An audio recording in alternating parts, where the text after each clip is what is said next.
Hello जय हिंद दोस्तों, मैं आप सभी लोगों को अपने चैनल एमएमसी क्लास में सभी का स्वागत करता हूँ। आशा करता हूँ आप सभी अच्छे होंगे, बेहतरीन होंगे, शानदार होंगे।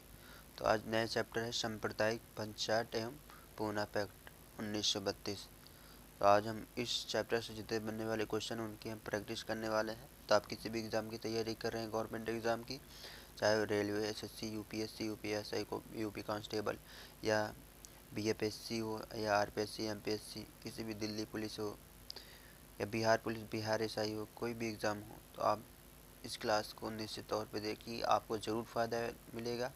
आप चैनल पर नए हो तो चैनल को सब्सक्राइब कर लीजिएगा। आप क्लास को रिवाइज करते रहिएगा। रिवाइज करेंगे तो आपसे उम्मीद है इस चैप्टर से कोई भी क्वेश्चन आएगा तो एग्ज़ाम में आप कर ले जाएंगे। तो आप रिवाइज करते रहिएगा। हमारा एक बात मान लीजिएगा कि आप डेली रिवाइज करते रहिएगा। मुश्किल से 10 या 15 मिनट की क्लास रहती है, ज़्यादा लंबी क्लास नहीं रहती है, तो आप 10-15 मिनट दे सकते हैं। रिवाइज करते रहिए। तो चलिए बिना टाइम वेस्ट के क्लास को स्टार्ट करते हैं। अपने दोस्तों भाइयों के साथ भी शेयर कीजिए जो लोग एग्ज़ाम की तैयारी कर रहे हैं। तो आज का पहला क्वेश्चन है, निम्नलिखित में से किसने सांप्रदायिक अधिनिर्णय घोषित किया था? निम्नलिखित में से किसने सांप्रदायिक अधिनिर्णय घोषित किया था? तो किसने घोषित किया था? रैमजे मैकडोनाल्ड ने। किसने घोषित किया था? रैमजे मैकडोनाल्ड ने घोषित किया था। ठीक। कब घोषित किया था? 16 अगस्त 1932 में। कब? याद रखिएगा, पूछ लेता कभी कभार सन भी। 16 अगस्त 1932 को, 16 अगस्त 1932 को घोषणा की थी। इसे सांप्रदायिक पंचायत भी कहते कहते हैं, या कैमन्यूअल अवार्ड भी कहते थे। ठीक। सांप्रदायिक आदि निर्णय भी कहा जाता था। ठीक, याद रखिएगा, रैमजे मैकडोनाल्ड ने घोषित किया था। अगला क्वेश्चन है, अगस्त 1932 में रैमजे मैकडोनाल्ड के सांप्रदायिक पंचायत के द्वारा पहली बार एक पृथक निर्वाचक समूह बनाया गया। तो अछूतों के लिए। किसके लिए बनाया गया था? अछूतों के लिए बनाया गया था। तो आपका ऑप्शन डी सही रहेगा। अगला क्वेश्चन है, मैकडोनाल्ड के सांप्रदायिक पंचायत ने किसे पृथक चुनाव क्षेत्र एवं आरक्षित सीटें आवंटित नहीं की थी? तो बौद्धों को। किसको? बौद्धों को आवंटित नहीं की थी। तो आपका ऑप्शन डी सही रहेगा। अगला क्वेश्चन है, महात्मा गांधी ने पहले आमरण अनशन कब प्रारंभ किया था? बहुत इंपॉर्टेंट क्वेश्चन है। महात्मा गांधी ने पहले आमरण अनशन कब प्रारंभ किया था? तो आपका कम्युनल अवार्ड के समय। कम्युनल अवार्ड के समय आमरण अनशन प्रारंभ किया था। कब? कम्युनल अवार्ड के समय सन 1932 में। ठीक, याद रखिएगा। सन पूछा जाए तो 1932 में के समय महात्मा गांधी ने पहले आमरण अनशन प्रारंभ किया था। अगला क्वेश्चन है, सांप्रदायिक अवार्ड एवं पूना पैक्ट में क्रमशः दलित वर्ग के लिए कितनी सीटें दी गई थी?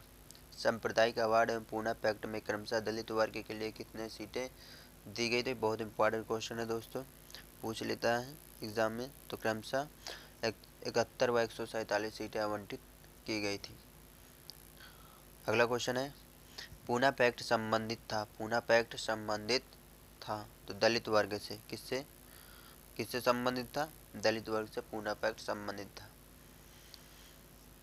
तो आप किसी भी एग्ज़ाम की तैयारी कर रहे हैं दोस्तों, आप इस क्लास को एक बार ज़रूर देखिए। आपसे निवेदन है, आपसे विनती है, आप चैनल पर नए हैं तो चैनल को सब्सक्राइब कर लीजिए।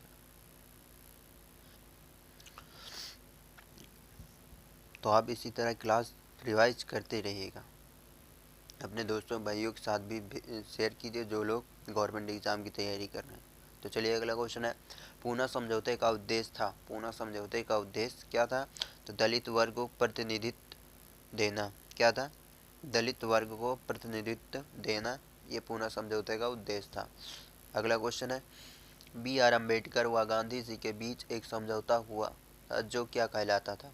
बी आर अम्बेडकर व गांधी जी के बीच एक समझौता हुआ था जो क्या कहलाता था? तो पूना समझौता। क्या, कौन सा समझौता कहलाता था? पूना समझौता कहलाता था। अम्बेडकर और गांधी के बीच समझौता हुआ था। कौन सा समझौता? पूना समझौता। अगला क्वेश्चन है, पूना पैक्ट पर हस्ताक्षर किए थे। पूना पैक्ट पर हस्ताक्षर किए थे तो किसने पूना पैक्ट पर हस्ताक्षर किए थे? तो ये ऑप्शन में नहीं है दोस्तों, आपका हस्ताक्षर कब हुआ था? 24 सितंबर 1932। याद रखिए डेट पूछा जाए तो 24 सितंबर 1932 को, 24 सितंबर 1932 को हस्ताक्षर हुए थे।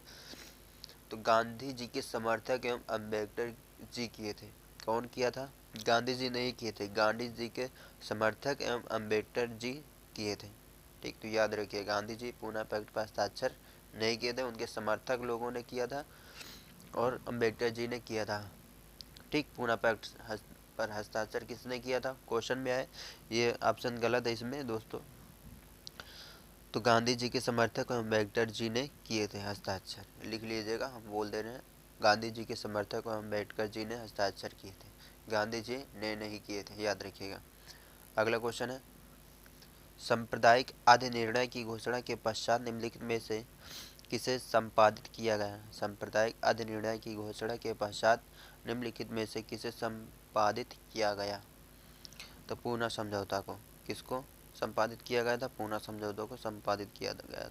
अगला क्वेश्चन है, निम्नलिखित में से किसने ऐतिहासिक 1932 के पूना समझौता पर हस्ताक्षर नहीं किए थे? निम्नलिखित में से किसने ऐतिहासिक 1932 के पूना समझौते पर हस्ताक्षर नहीं किए थे? तो किसने नहीं किया था? के गांधी यानी महात्मा गांधी जी ने नहीं किया था। तो आपका ऑप्शन डी सही रहेगा। अगला क्वेश्चन है, 1932 में पूना पैक्ट के बाद हरिजन सेवक संघ की स्थापना हुई, इसके अध्यक्ष कौन थे? 1932 में पूना पैक्ट के बाद हरिजन सेवक संघ की स्थापना हुई, इसके अध्यक्ष कौन थे? घनश्याम घनश्याम दास बिड़ला। ठीक, घनश्याम दास बिड़ला थे। तो आपका ऑप्शन बी सही रहेगा। इसके प्रथम अध्यक्ष भी रहे, इसके अध्यक्ष भी रहे, याद रखिए, ये अध्यक्ष भी इसके प्रथम रहे। ठीक, हरिजन सेवक संघ की। तो आपका ऑप्शन बी सही रहेगा। अगला क्वेश्चन है, ऑल इंडिया अनटचेबिलिटी लीग बाद में जिसका नाम बदलकर हरिजन सेवक संघ हुआ, इसके प्रथम अध्यक्ष निम्नलिखित में से थे? कौन थे? घनश्याम दास बिड़ला। कौन थे? घनश्याम दास बिड़ला जी थे। तो आपका ऑप्शन बी सही रहेगा। अगला क्वेश्चन है, 1932 में स्थापित अखिल भारतीय अछूत विरोधी लीग के प्रथम प्रेसिडेंट थे? 1932 में स्थापित अखिल भारतीय अछूत विरोधी लीग के प्रथम प्रेसिडेंट थे, कौन थे? घनश्याम दास बिड़ला। कौन सा थे? घनश्याम दास बिड़ला जी थे। ठीक, तो आपका ऑप्शन सी सही रहेगा। अगला क्वेश्चन है, अखिल भारतीय हरिजन संघ की स्थापना किसने की थी? अखिल भारतीय हरिजन संघ की स्थापना किसने की थी? तो महात्मा गांधी। किसने की थी? महात्मा गांधी जी ने प्रारंभ की थी अखिल भारतीय हरिजन संघ की स्थापना। अगला क्वेश्चन है, हरिजन सेवक संघ का पूर्व नाम क्या था? हरिजन सेवक संघ का पूर्व नाम क्या था? ठीक, तो all India anti untouchability league, क्या नाम था? All India anti untouchability league, ये इनका नाम था। हरिजन सेवक संघ का पूर्व नाम क्या था? All India anti untouchability league था। ठीक, अगला क्वेश्चन है, all India depressed classes league स्थापित किया गया था? All India depressed classes league स्थापित किया गया था तो बाबू जगजीवन राम द्वारा। किसके द्वारा? बाबू राम जगजीवन द्वारा। ठीक, आप किसी भी एग्जाम की तैयारी करें, इस क्लास को एक बार रिवाइज करते, बहुत इंपॉर्टेंट क्वेश्चन है ये सब दोस्तों, आपको क्वेश्चन जरूर देखने को मिलेगा हर एग्जाम में। All India schedule caste federation की स्थापना किसने की थी? आएगा क्वेश्चन में, ऑल इंडिया लिख लीजिए, हम बोल दे रहे हैं हमारे पास लिखने का उपकरण नहीं है, आप लोग हमारी मदद करेंगे, सपोर्ट करेंगे चैनल को, तो कोशिश लाने की कोशिश बहुत रहेगा अगर हम लिखने का कोई यंत्र ला सकें। ठीक, तो क्या है, हम बोलते रहे, लिख लीजिएगा आप लोग। All India schedule caste federation की स्थापना किसने की थी? तो भीमराव अंबेडकर ने की थी। कब की थी? 1942 में। All India schedule caste federation की स्थापना किसने की थी? भीमराव अंबेडकर जी ने की थी। कब की थी? 1942 में की थी। ठीक, याद रखिएगा। इसी बात की जाए, all India depressed classes association की स्थापना किसने की थी?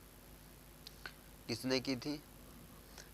एम जी राजा एमजी राजा के अध्यक्ष में हुआ था? 1926 में। All India depressed classes association की स्थापना कब हुई थी? 1926 में। एस एमजी राजा ने की अध्यक्षता में हुआ था। एमजी राजा की अध्यक्षता में हुआ था। ठीक, याद रखिएगा। अगला क्वेश्चन है, निम्नलिखित में से किसने अखिल भारतीय हरिजन सेवक संघ के 1932 में स्थापना की? निम्नलिखित में से किसने अखिल भारतीय हरिजन सेवक संघ के 1932 में स्थापना की थी? तो किसने की थी? एम के गांधी। कौन थे? एम के गांधी के द्वारा किया गया था 1932 में भारतीय हरिजन सेवक संघ की स्थापना। ठीक, अगला क्वेश्चन है, निम्नलिखित में से किसने कहा था महात्मा गांधी क्षणिक भूत की भांति धूल उठाते हैं लेकिन स्तर नहीं? निम्नलिखित में से किसने कहा था महात्मा गांधी क्षणिक भूत की भांति धूल उठाते हैं लेकिन स्तर तक नहीं? तो आपका ऑप्शन ए सही रहेगा। डॉक्टर भीमराव अम्बेडकर जी ने कहा था। किसने कहा था? डॉक्टर भीमराव अम्बेडकर जी ने कहा था। कहाँ पे कहा था? 14 अगस्त 1932 में। 14 अगस्त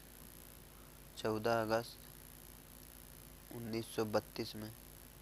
ठीक दोस्तों, 14 अगस्त 32 नहीं था, 31 में कहा था। बम्बई के वार्ता के दौरान बम्बई के वार्तालाप के दौरान बोला था ये बात, ये कथन। तो लिखने का उपकरण नहीं हमारे पास दोस्तों, तो आप लोग सपोर्ट करिएगा। ठीक, तो कोई सिस्टम लाएंगे लिखने के लिए, कोई अंतर। तो निम्नलिखित में से किसने कहा था महात्मा गांधी क्षणिक भूत की भांति धूल उठाते हैं लेकिन स्तर नहीं? डॉक्टर भीमराव अम्बेडकर जी कहे थे। कब कहे थे? 14 अगस्त 1931 में बम्बई की वार्तालाप के समय बोले थे। तो आप लोगों को क्लास कैसी लगी? क्लास अच्छी लगी तो कमेंट करके ज़रूर बताइएगा। आप चैनल पर नए हो तो चैनल को सब्सक्राइब कर लीजिए। आप हमें सपोर्ट करेंगे तो आपको हम सपोर्ट करेंगे। आप किसी भी एग्ज़ाम की तैयारी कर रहे हैं, केवल रिवाइज करते रहिए। रिवाइज करेंगे तो सब कुछ आसान है, नहीं रिवाइज करेंगे कोई कुछ नहीं कर सकता। तो आप रिवाइज करते रहिए। आप अपने दोस्तों भाइयों के साथ भी शेयर कीजिए जो लोग गवर्नमेंट एग्ज़ाम की तैयारी कर रहे हैं। कोई भी कहता है कोई भी रास्ता बनाना पड़ता है तो उससे डेली चलते चलते रास्ता बनता है। तो डेली रिवाइज करते रहोगे तो ऑटोमेटिक आप कामयाब हो जाओगे। तो रिवाइज करते रहिएगा। तो चलिए, आज क्लास यहीं तक है। इस चैप्टर से जितने बनने वाले क्वेश्चन थे हमने सभी करा दिए। ठीक, इस चैप्टर से जितने बनने वाले क्वेश्चन हैं सभी करा दिए। आप रिवाइज करेंगे तो सब कुछ हो जाएगा।